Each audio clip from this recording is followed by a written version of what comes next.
ആയിരക്കല്ല് കടത്തിയ കുറ്റത്തിനായി 2 വർഷം ജയിലിലിരുന്നിട്ട് ഇപ്പോഴാണ് പുറത്തു വന്നത്. അവിടെ വെച്ച് അവൻ നാഗയെ പരിചയപ്പെട്ടു. അവർ രണ്ടുപേരും ജയിലിൽ വെച്ച് തന്നെ പ്ലാൻ ചെയ്തു, ജ്യോത്സ്യനെ പോലെ വേഷം ധരിച്ച് ജനങ്ങളെ എങ്ങനെ പറ്റിക്കാമെന്ന്. നാഗ 3 വർഷം കഴിഞ്ഞ് ജയിലിൽ നിന്ന് പുറത്തു വന്നപ്പോൾ ഒരു ദിവസം സ്വാമിജിയുടെ വേഷത്തിൽ വലിയ ദാടിയൊക്കെ വെച്ച് അവനെ കണ്ടപ്പോൾ, എടാ നാഗ, ഇത്രയും കാലം നീ എവിടെയായിരുന്നു? എങ്ങനെ നീ സന്യാസിയായത്? ഞാൻ 3 വർഷമായിട്ട് മലകളിലും കാടുകളിലും ചുറ്റി നടക്കുകയായിരുന്നു. അവിടെയാണ് ഞാൻ ഈ ബാബയെ, ജഗന്നാഥ് ഉർഫ് ജഗ്ഗ ബാബയെ കണ്ടത്. ഇദ്ദേഹം ദേവി ചൈതന്യമുള്ള ആളാ. ഭാവികാലം, ഭൂതകാലം, വർത്തമാനകാലം എല്ലാം അറിയുന്ന ആളാണ്. ഇത് സത്യമാണോ? അത്രയും മഹാനാണോ ഇത്? മഹാനാണോന്നോ?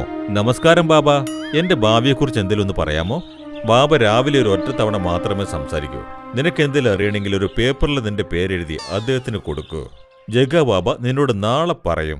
രാത്രിയായപ്പോൾ നാഗ കിഷനെ കുറിച്ചുള്ള എല്ലാ കാര്യങ്ങളും പറഞ്ഞു. മാത്രമല്ല കല്യാണമായി 10 വർഷമായിട്ടും അവർക്ക് കുഞ്ഞുങ്ങളില്ലാത്ത കാര്യവും പറഞ്ഞു. അടുത്ത ദിവസം രാവിലെ 10-12 പേർ നാഗയുടെ വീട്ടിലേക്ക് ജഗ്ഗ ബാബയെ കാണാനെത്തി. പറയൂ, ജഗ്ഗ ബാബ വിജയിക്കട്ടെ, ജഗ്ഗ ബാബ വിജയിക്കട്ടെ, ജഗ്ഗ ബാബ വിജയിക്കട്ടെ. കിഷൻ, ഇവിടെ വരൂ. നിന്റെ 12ാമത്തെ വയസ്സിൽ നിന്റെ അച്ഛൻ മരിച്ചുപോയി അല്ലേ? പിന്നെ 20 വയസ്സില് നിന്റെ കല്യാണവും.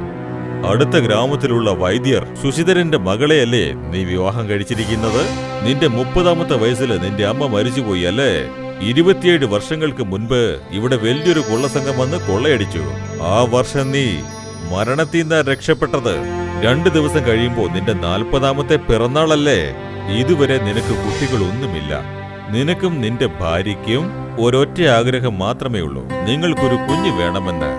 കിഷൻ ജഗ്ഗ ബാബയുടെ കാല് തൊട്ടുകൊണ്ട് പറഞ്ഞു, ജഗ്ഗ ബാബ വിജയിക്കട്ടെ, അങ്ങ് എല്ലാം അറിയുന്നവനാണ്. എന്നെ അനുഗ്രഹിക്കൂ ബാബ, എന്തെങ്കിലും ഒരു വഴി പറഞ്ഞു തരൂ. അവനവന്റെ കുഞ്ഞുങ്ങൾ ഓരോ മനുഷ്യനും ആകാശത്തിലെ ഓരോ നക്ഷത്രങ്ങൾ പോലെയാണ്.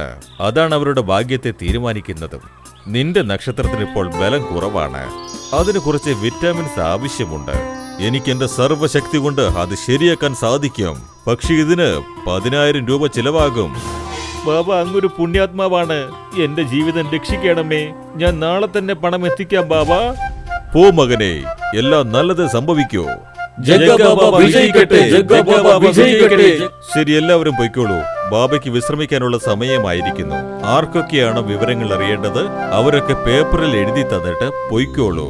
എല്ലാരും അവരവരുടെ പേര് ഒരു പേപ്പറിൽ എഴുതി അവരോട് കൊടുത്തു. അന്നു രാത്രി നാഗ ജഗയോട് കിഷനെ കുറിച്ചുള്ള എല്ലാ വിവരങ്ങളും നൽകി. അതുകൊണ്ടാണ് ഇന്ന് എല്ലാവരുടെ മുൻപിലും ജഗ ഫേമസ് ആയത്. ഈ വിഷയം ആൾക്കാരുടെ ഇടയിൽ കാട്ടുതീ പോലെ പടരാൻ തുടങ്ങി. അതായത് ജഗ്ഗ ബാബ ഒരു ദിവ്യശക്തിയാണെന്ന്. ഗ്രാമത്തിലെ എല്ലാ ജനങ്ങളും പഴങ്ങൾ, പാൽ, തൈർ, പണം, പൂക്കൾ ഇങ്ങനെ ഒരുപാട് സാധനങ്ങൾ ജഗ്ഗ ബാബയ്ക്ക് നൽകാൻ തുടങ്ങി. നാഗയുടെ വീട് മൊത്തം നിറഞ്ഞുപോയി സാധനങ്ങൾ കൊണ്ട്. ജഗ്ഗ ബാബ ജയ്, ജഗ്ഗ ബാബ ജയ്. സേഠ്ജി, ബാബ ഇപ്പൊ ആരെയും കാണില്ല. ഇപ്പൊ ബാബയ്ക്ക് വിശ്രമിക്കാനുള്ള സമയമാണ്. മോനെ നാഗ, നീ എന്റെ മോനെ പോലെ അല്ലേടാ. നിന്റെ അച്ഛൻ എന്റെ കീഴിലായിരുന്നു ജോലി ചെയ്തോണ്ടിരുന്നത്. ഒരു തവണ ഞാൻ ബാബയെ കണ്ടിട്ട് പൊയ്ക്കോളാം മോനെ. നോക്കൂ സേഠ്ജി, ഞാൻ എപ്പോഴും ബാബ പറയുന്നത് കേൾക്കുന്ന ഒരാളാണ്. നിങ്ങളൊരു പേപ്പറിൽ പേരെഴുതി തന്നിട്ട് പൊയ്ക്കോളൂ. 2-3 ദിവസത്തിനുള്ളിൽ നിങ്ങളെ വിളിച്ചോളാം. അപ്പൊ വന്ന് ബാബയെ കണ്ടോളൂ. 150 പേര് കഴിഞ്ഞാണ് നിങ്ങളുടെ നമ്പർ വരിക. ബാബയുടെ മനസ്സിൽ ആരും വലിയവരുമല്ല, ആരും ചെറിയവരുമല്ല. ശരി മോനെ, ഞാൻ 2 ദിവസം കഴിഞ്ഞ് ബാബയെ വന്ന് കണ്ടോളാമേ. ഞാൻ ബാബയ്ക്ക് വേണ്ടി കുറച്ച് സാധനങ്ങൾ കൊണ്ടുവന്നിട്ടുണ്ടായിരുന്നു. കട്ടിൽ, മെത്ത, സോഫ, പായ ഇവയൊക്കെയാണത്. പിന്നെ വേറെ എന്തെങ്കിലും ആവശ്യമുണ്ടെങ്കിൽ എന്നോട് പറഞ്ഞാൽ മതി കേട്ടോ. ശരി, പക്ഷെ ബാബയ്ക്കൊന്നിന്റെ ആവശ്യമില്ല. നിങ്ങൾക്ക് എന്തെങ്കിലും തരാൻ ആഗ്രഹമുണ്ടെങ്കിൽ ആ നദിക്കരയില് ഒരാശ്രമം കെട്ടി തന്നോളൂ. കാരണം എന്റെ വീട്ടില് ബാബയ്ക്ക് ദർശനം കൊടുക്കാനുള്ള സ്ഥലം കുറവാ. മോനെ, നീ സമ്മതിക്കുകയാണെങ്കില് ബാബ എന്റെ ബംഗ്ലാവില് താമസിച്ചോട്ടെ. പക്ഷെ ബാബയ്ക്ക് ഒറ്റയ്ക്കിരിക്കാനാണ് ഇഷ്ടമെങ്കില് നദിയുടെ തീരത്ത് ഇപ്പൊ തന്നെ ഒരു ആശ്രമം പണിയാം. പക്ഷെ ബാബയോട് പറഞ്ഞ് എന്റെ പേരിൽ ആകാശത്തിലുള്ള നക്ഷത്രത്തെ ആരോഗ്യമാക്കി തരാൻ പറയൂ മോനെ. ശരി, അങ്ങനെ ആയിക്കോട്ടെ സേഠ്ജി. പക്ഷെ അത് ശരിയാക്കാൻ 20 ലക്ഷം രൂപയെങ്കിലും ആവും. അത് കരുതിക്കോളൂ. ശരി മോനെ, ഞാനിന്ന് രാത്രി തന്നെ കരോടിമല്ലിന്റെ അടുത്ത് പണം കൊടുത്തു വിടാം. രാത്രി മുഴുവൻ ജനങ്ങൾ ജഗയുടെ വീട്ടിൽ നിറഞ്ഞിരിക്കും.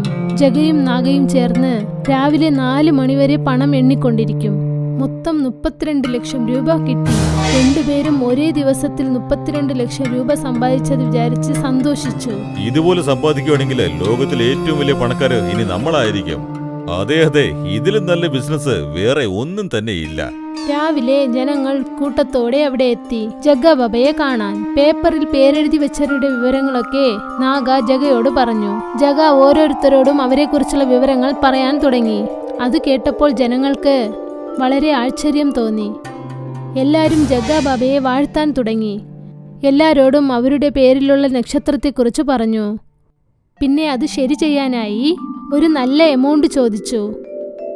നമസ്കാരം ബാബ, ഞാനാണ് ഗ്രാമമുഖ്യൻ രാംധൻ. അങ്ങ് ഞങ്ങളുടെ ഗ്രാമത്തിലേക്ക് വന്നതിൽ ഞങ്ങൾ വളരെ അഭിമാനിക്കുന്നുണ്ട്. സേഠ് നാഗർമൽ അങ്ങയ്ക്ക് വേണ്ടി ആശ്രമം പണിതിട്ടുണ്ട്. അങ്ങ് ദയവ് ചെയ്ത് അവിടെ വന്ന് ആസനസ്ഥനായാലും. തീർച്ചയായും നിങ്ങളുടെ ഇഷ്ടം പോലെ. നിങ്ങളുടെ നക്ഷത്രം എന്താ പറയുന്നെന്ന് വെച്ചാൽ നിങ്ങൾ എത്രയും പെട്ടെന്ന് ഈ സംസ്ഥാനത്തിന്റെ മുഖ്യമന്ത്രിയാകും. പക്ഷെ അടുത്ത ഗ്രാമത്തിലെ മുഖ്യന്റെ നക്ഷത്രം നിങ്ങളുടെ നക്ഷത്രത്തെ ഉയരാൻ സമ്മതിക്കുന്നില്ല. ബാബ വിജയിക്കട്ടെ. അതിനെന്തെങ്കിലും വഴിയുണ്ടെങ്കിൽ പറയൂ ബാബ. ബാബ വിജയിക്കട്ടെ. കുഞ്ഞ് പിന്നെ നിങ്ങളുടെ തല സ്ത്രീകുലത്തിലുള്ളതാണ്. അതിന് സ്വർണം, വെള്ളി, വൈഡൂര്യം, വജ്രമൊക്കെ ഒരുപാട് ഇഷ്ടമാണ്. നിങ്ങൾക്ക് 1 കിലോ സ്വർണം തരാൻ പറ്റുവാണെങ്കിൽ നിങ്ങളുടെ നക്ഷത്രം അയാളുടെ നക്ഷത്രത്തെ പുറകിലാക്കി മുന്നേറുന്നതാണ്. മാത്രമല്ല നിങ്ങൾ മുഖ്യമന്ത്രിയും ആവും. ആറ്റിൻകരയിലുള്ള ഒരു ഭംഗിയുള്ള വീട്ടിൽ നാഗയും ജഗയും താമസം തുടങ്ങി. ദിവസവും 1000-ഓളം ജനങ്ങൾ അവിടെ എത്തി. ജനങ്ങൾ കൊടുക്കുന്ന സാധനങ്ങൾ കൊണ്ട് ആ വീട് നിറഞ്ഞു. ക്ലൈമറ്റ് മോശമായതുകൊണ്ട് ഇരുൾ നിറഞ്ഞത് കാരണം ആകാശത്ത് നക്ഷത്രങ്ങളൊന്നും കാണാനില്ലായിരുന്നു. ജനങ്ങളൊക്കെ പേടിച്ചുപോയി. അവർ ജഗ്ഗാബാബയെ കാണാനായി കുടിലിലേക്ക് ഓടിയെത്തി. ജഗ്ഗയും ബാബയും എന്താണ് വിചാരിച്ചതെന്നാൽ നക്ഷത്രങ്ങളെ ശരി ചെയ്ത് ജനങ്ങളുടെ പ്രശ്നങ്ങൾ തീർക്കുമെന്ന് നാടകം അഭിനയിച്ചത് അത് എളുപ്പത്തിൽ ജനങ്ങൾ മനസ്സിലാക്കുമെന്ന് അവർ വിചാരിച്ചു. അതുകൊണ്ട് മൊത്തത്തിൽ എന്തെങ്കിലും ചുരുട്ടിക്കൊണ്ട് ഓടാമെന്ന് വിചാരിച്ചു. ക്ലൈമറ്റും അത് കേട്ടു.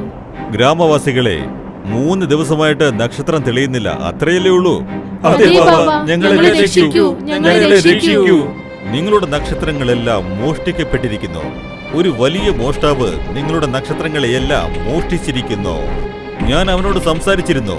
അവൻ എന്താ പറഞ്ഞെന്ന് വെച്ചാൽ ഗ്രാമത്തിലുള്ള ജനങ്ങൾക്ക് അവരവരുടെ നക്ഷത്രങ്ങൾ വേണമെങ്കിൽ അവരവരുടെ വീട്ടിലുള്ള ആഭരണങ്ങൾ, വജ്രങ്ങൾ ഇവയെല്ലാം കൊടുക്കണമത്രേ. കാര്യം ഇതാണെങ്കിൽ ഞാൻ പോയി എന്റെ ആഭരണങ്ങളെല്ലാം എടുത്തോണ്ട് വന്ന് അങ്ങേക്ക് തരാം. എല്ലാവരും അവരവരുടെ വീട്ടിലുണ്ടായിരുന്ന സ്വർണങ്ങൾ കൊണ്ടുവന്ന് ബാബയുടെ വീട്ടിൽ വെച്ചു. കരോടി മന്നന്റെ ഫ്രണ്ട് നഗരത്തിൽ നിന്നും ഫോൺ ചെയ്തു പറഞ്ഞു.